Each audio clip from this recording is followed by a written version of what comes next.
여러분, 우리는 죄와 사망을 이기고 부활하신 주님이시다라고 하면 그 뒤에 자연스럽게 무언가 어떤 대단한 일을 하실 것을 기대하게 마련입니다. 예를 들면 자신을 십자가에 못 박아 죽였던 그 대적자들에게 나타나서 내가 다시 살아났다라는 어떤 그 위엄을 보이신다든지, 혹은 모두가 두려워 떨 만한 어떤 압도적인 영광을 드러내신다든지, 그런 어떤 위대한 일을 행하셔야 맞다고 생각이 되지 않으십니까? 그런데 오늘 본문을 보면 부활하신 주님이 하시는 일이 무엇입니까? 흩어진 제자들을 찾아가셔서는 숯불을 피우시고 생선을 굽고 떡을 준비하십니다. 그리고는 말씀하시죠. 와서 조반을 먹으라. 여러분, 어떤 의미에서 보자면 너무너무 보잘것없고 초라하지 않습니까?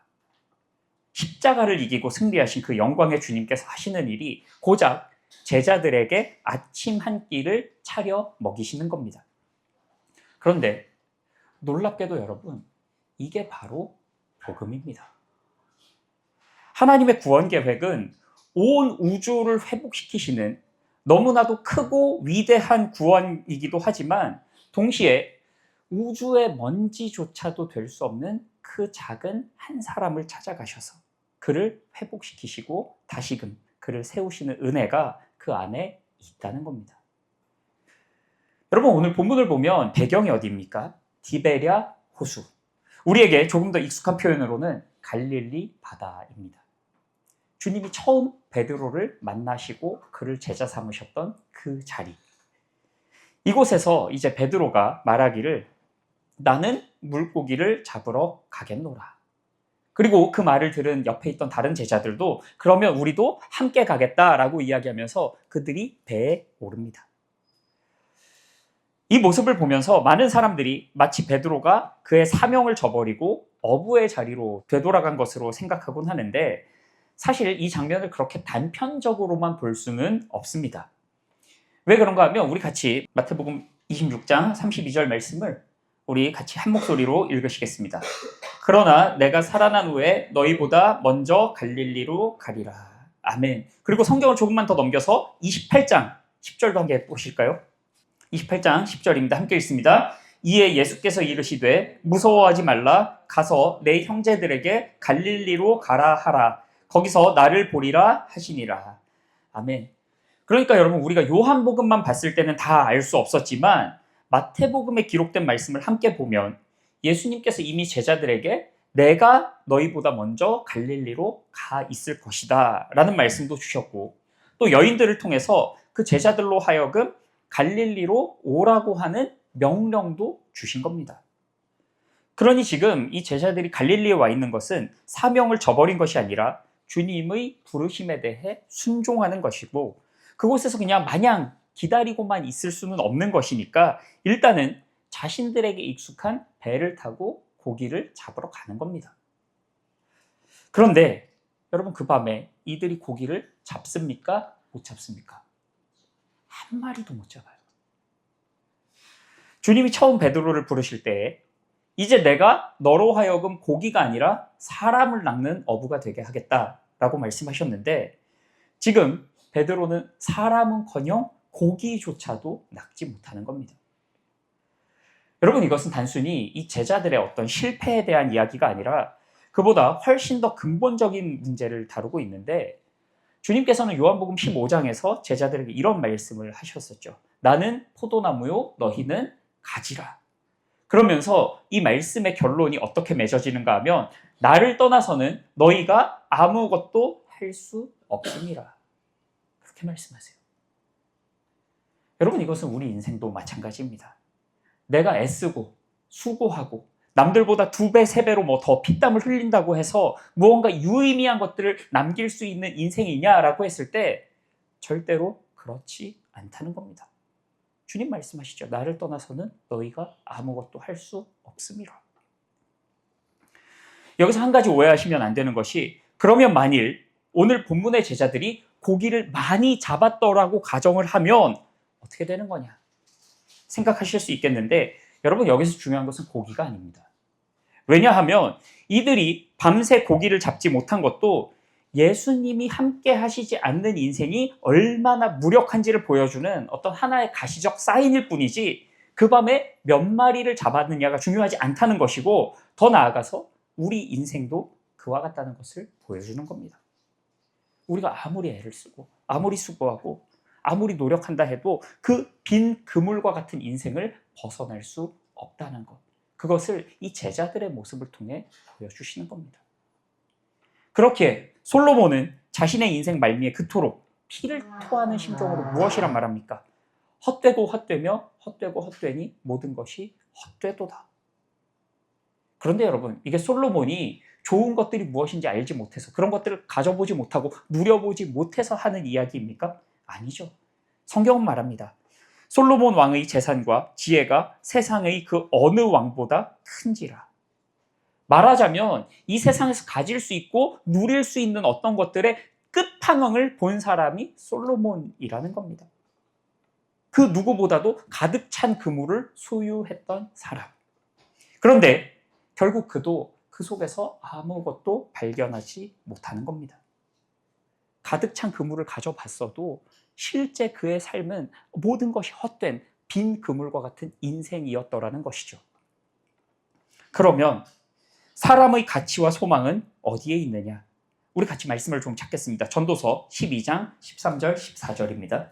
네, 함께 읽습니다. 일의 결국을 다 들었으니 하나님을 경외하고 그의 명령들을 지킬지어다. 이것이 모든 사람의 본분이니라. 하나님은 모든 행위와 모든 은밀한 일을 선악간에 심판하시리라. 아멘. 여러분, 이게 솔로몬이 전도서 전체에서 내린 결론입니다.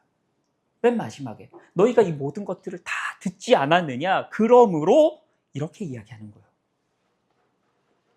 이 세상에 지혜자든 우매자든 선인이든 악인이든 돈이 아무리 많고 아무리 존귀한 자라 할지라도 다 헛된 인생인데, 그 헛된 인생 가운데 오직 하나 남길 수 있는 가치 있고 의미 있는 그 유일한 것이 무엇이냐라고 했을 때 여호와를 경외하고 그 명령을 지키는 것. 그러면서 그걸 가리켜 무엇이라고 합니까? 사람의 본분이다. 그런데 여러분, 이 본분이라는 말의 다른 뜻이 본질이라는 말입니다. 그렇다면 무엇을 이야기하겠습니까? 여호와를 경외하며 그 명령을 지키는 것이 곧 사람의 본질이고, 그렇게 살지 않는다면 그는 사람이 아니라는 거예요. 그러니 얼마나 헛됩니까? 평생을 수고하고 평생을 애쓰고 그렇게 죽을 똥 살 똥 살았는데 결국에 사람조차도 되지 못하는 인생이었더라는 거죠. 너무너무 헛되지 않습니까? 그리고 그게 바로 예수님이 가르치셨던 나를 떠나서는 너희가 아무것도 할 수 없다고 하는 그 말씀으로 연결되는 겁니다. 여기서 우리는 아무것도 할 수 없다고 하니까 자꾸만 뭘 한다고 하는 그 행위에 포커스를 맞추기가 쉬운데, 사실상 이 말씀은 아무것도 될 수 없다고 이해하는 게 더 정확할 수 있습니다. 그러니 주님이 함께 하시지 않는 인생은 우리의 존재 자체가 무가치해지고 무의미해지는 것, 결국에 인생의 마지막 순간에 그 모든 것을 다 부정당할 수밖에 없다는 겁니다. 그런데 바로 그 자리에 주님이 찾아오세요.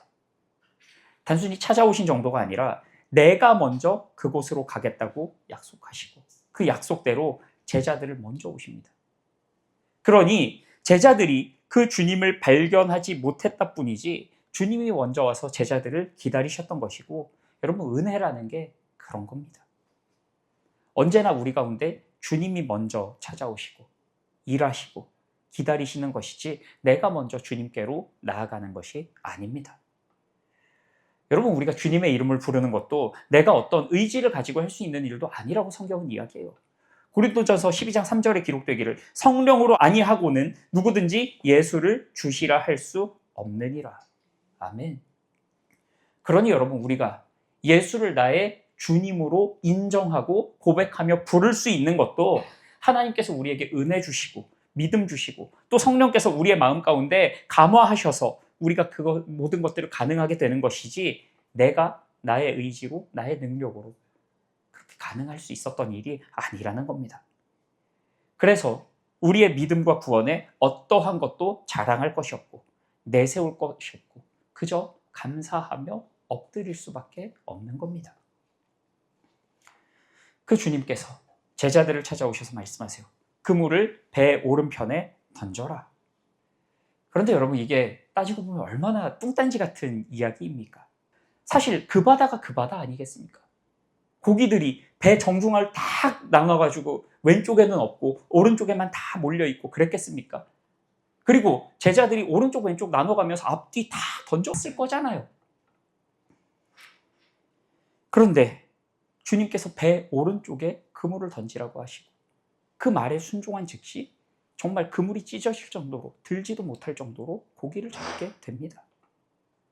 그러니까 여러분, 이 장면도 역시 오른편에 던져서 고기를 잡았다고 하는 그 결과물이 중요한 게 아니고 이제 그들의 인생 가운데 주님이 함께 하실 때, 그동안은 주님이 함께 하지 않는 인생이 어떠한지를 보여주었다고 한다면 이제는 주님이 함께 하실 때 그들의 삶이 변화하기 시작한다는 사실을 가시적으로 보여주는 또 하나의 메시지가 이 사건인 겁니다.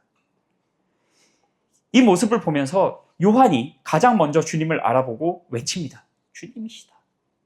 그러자 그 즉시 베드로가 주님을 향해서 바다로 뛰어드는데 여기에 보면 너무너무 이상한 장면이 하나 나옵니다. 우리 같이 본문 7절 다시 한번 좀 보실까요? 네, 본문 7절 함께 읽겠습니다.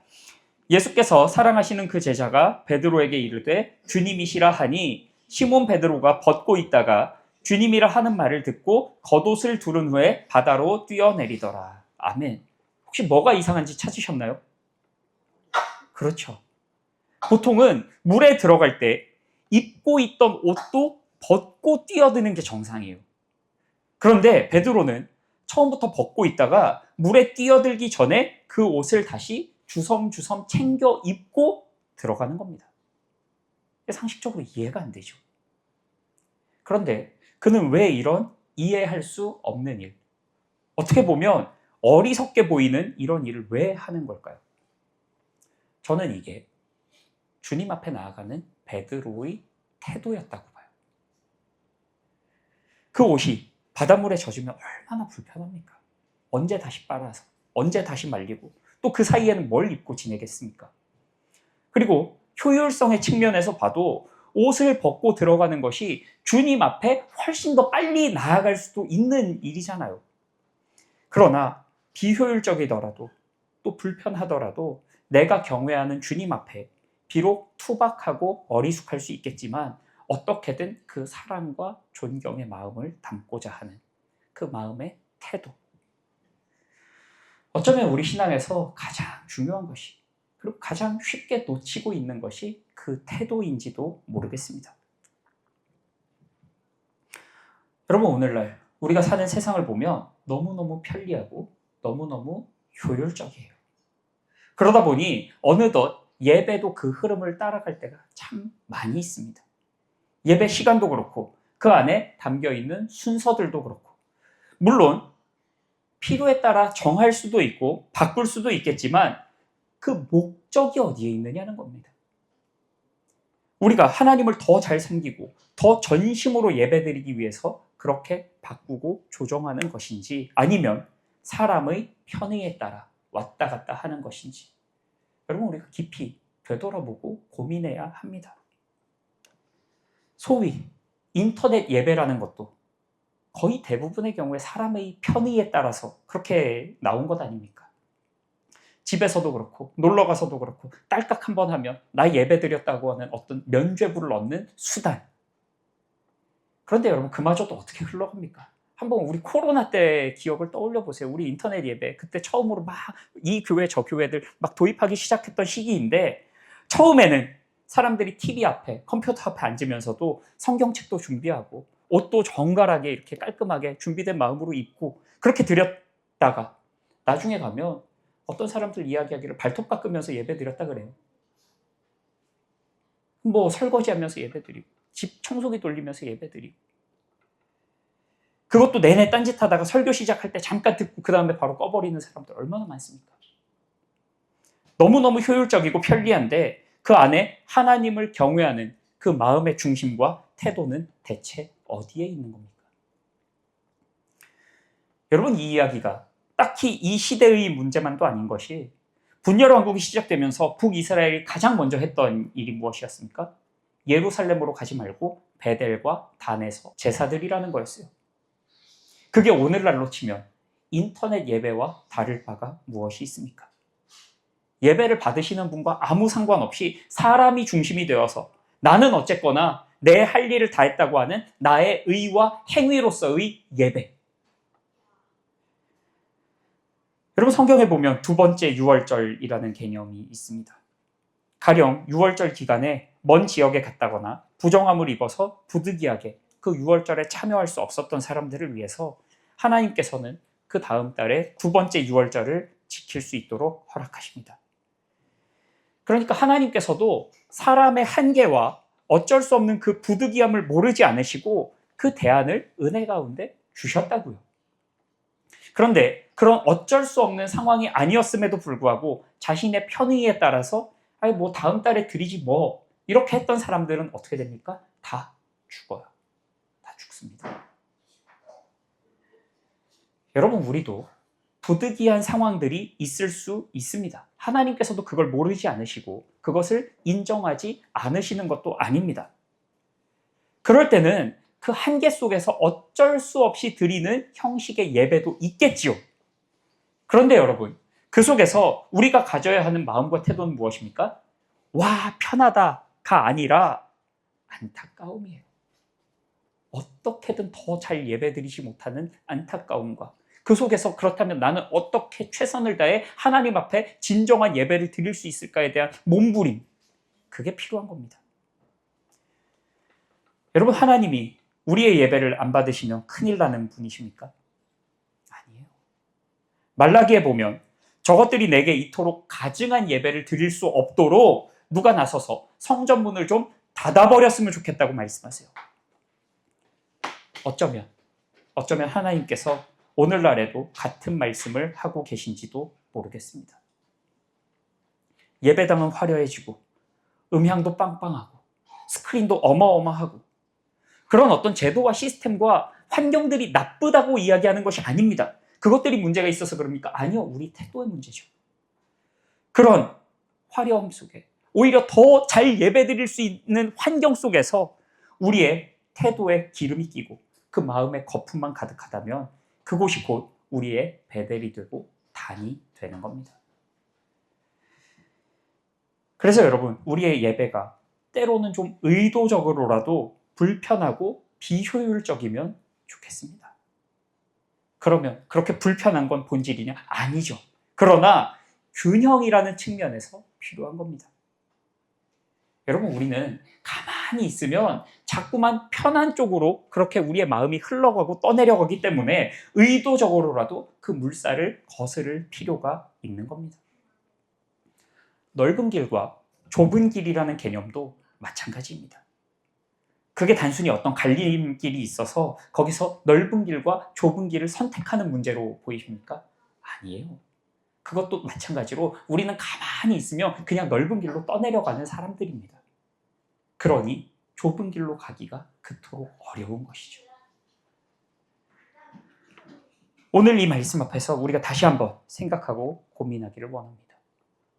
베드로가 굳이 옷을 입고 물에 뛰어들었던 것처럼 우리 삶에 있어서, 우리 가정에 있어서, 우리 교회에 있어서 굳이 챙겨 입어야 할 옷은 무엇이 있는지 생각하고 사랑하는 주님 앞에 다시금 우리 마음의 옷깃을 여미는 겁니다. 우리 굳이 그렇게 하십시다.